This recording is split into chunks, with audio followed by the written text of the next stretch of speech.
Hey guys, Vas here from Aussie RC Playground and welcome to another unboxing slash build video of yet another plane. This one here is from Arttech and this is the PC6, the Pilatus PC6 to be precise. I actually picked this guy up from Hobby King just a couple of days ago, turned up at my doorstep. They're having a huge cyber sale as of the time of this video, so if you're watching this six months from now, it probably won't be on, you never know. But yeah, this guy came up at a really good price. My friend Paul actually prompted me to get it. I thought, hey, you know what? This is a little bit different. It's not something that I would usually consider, but it's a huge thing. This thing is like 1700 millimeters wingspan. It's 1250 millimeters long or thereabouts. Runs on a 4-cell LiPo. Promises to be a lot of fun. It's got a bomb drop. It also has a little tow, like glider tow thingy that you can hook up to your radio as well. There's a lot that you can do with this plane. It has huge wheels, so it's great for takeoff and landings on grass. And I want to get this together as quickly as possible because tomorrow promises again to be a lovely day. Paul's actually going to come over. We're going to go out to the field and do some flying, and hopefully I'll have this thing together by the time he comes here. If not, we'll finish it off tomorrow. Now it is kind of late in the day, like really late, so I'm going to try and do this as quickly as possible. Because I want to have it ready for tomorrow morning. If by any chance, I change clothes or hairstyle, it's because it's a different day and I'm just here to finish off the video because, like I said, it's kind of late. So without further ado, let's take the box out of the counter. I'm not going to kick this one off the bench because it's quite big and heavy. There's still a lot of cardboard in it as well. I'll just pop that over there. This is the fuselage. You can see just how massive this thing is. Very, very big plane. There's a little tow latch thing for a glider. There's a bomb drop down the bottom here. All your landing gear and everything will go here somewhere. This is your battery hatch, just there. And yeah, I'm dying to get this thing together. I'll quickly show you some of the other components. I'm going to rush through this one a little bit, only like I said, because I want to get this done. Landing gear. So you can see how big these wheels actually are. There's a spar in here. There's two props. Now, I'm not 100% sure. I haven't checked, but I'm not sure if this is just two of the same prop or if they've given me two different pictures on the prop, or I think it's just a spare, which is good to have. An extra prop is always nice. There's a bag with some hardware in here. There's also a wrench and a screwdriver, a bunch of screws, a couple of body pins, which is interesting. They have body pins on a plane. User manual is in here, and there's also some servo extension leads, which I'm not sure I'm going to need. The rear stabilizer is still sealed up in this kind of bubble wrap. I'll take that off soon. Vertical stabilizers over here. So you can see that this is going to be a huge plane. And of course, these are our main wings.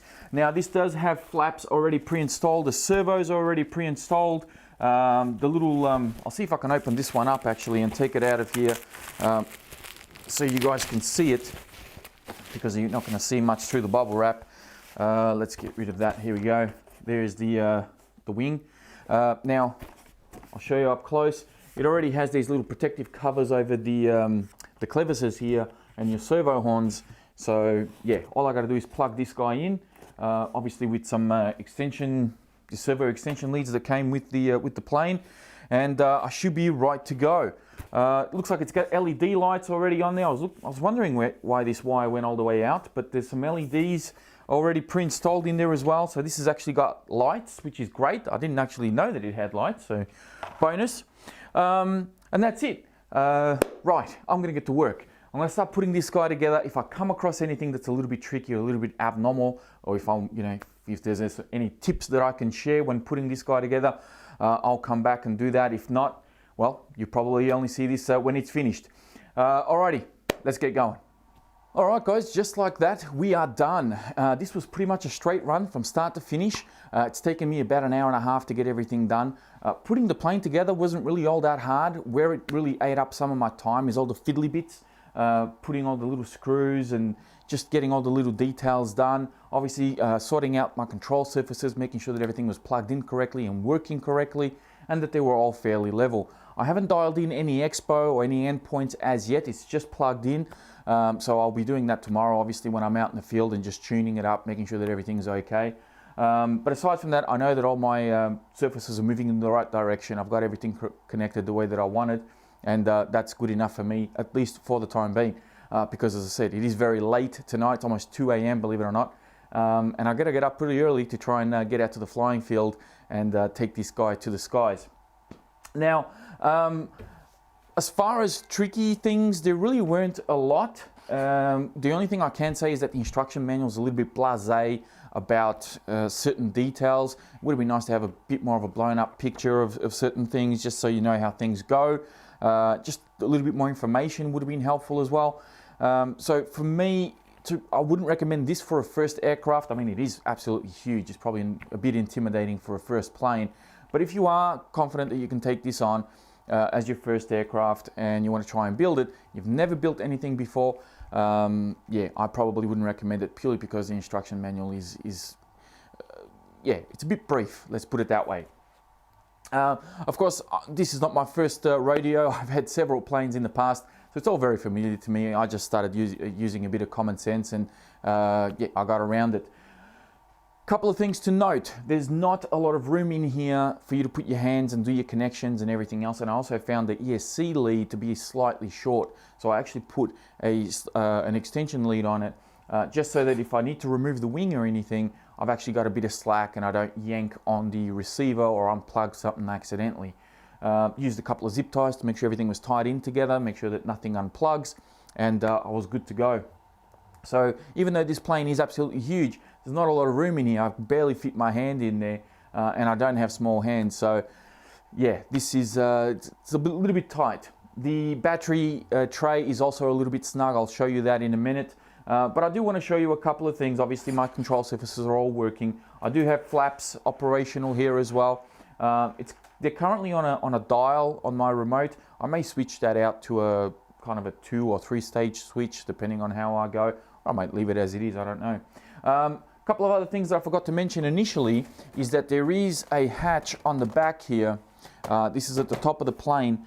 You can pull on this little hatch, and in here is your servos. One's for the rudder, the other one's for the elevator, and also connected to the tail wheel, which of course will help you taxi the plane out to the flying field.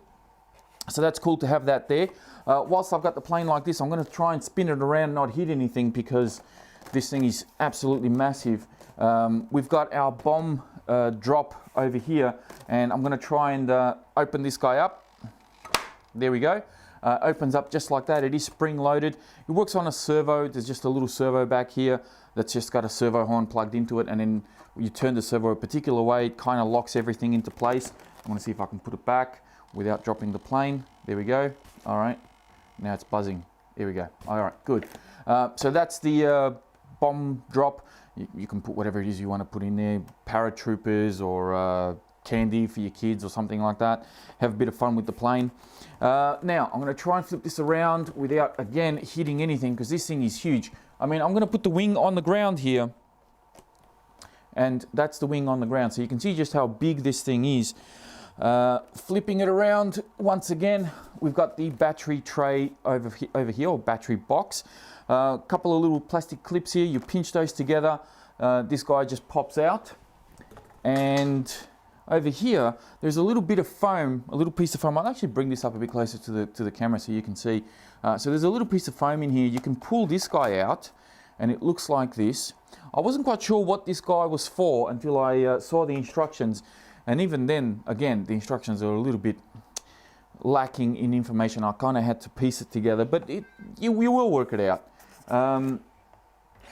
Now, the battery, this runs on a 4-cell, and I've got a 4S 3000 milliamp ZP pack in here.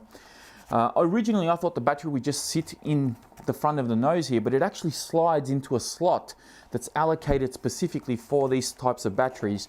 And it's a good thing that I didn't get anything bigger, because it wouldn't have fitted in here. This one's already as snug as it is. I'll see if I can take it out and show you what this battery looks like. It's actually about the same size as a standard 2S pack, believe it or not. Can I get it out? Oh God, the wires are getting caught. Hang on. Here we go. All right. So that's the battery there. This is what I got for it. So I got this one specifically. It wasn't very expensive. I think this was about 25 bucks, something like that, for a 4S. It's only a 20C though. There are some with a slightly higher capacity, but now that I know how this is supposed to work, I have to be very mindful of, again, what battery I get and what size battery I get.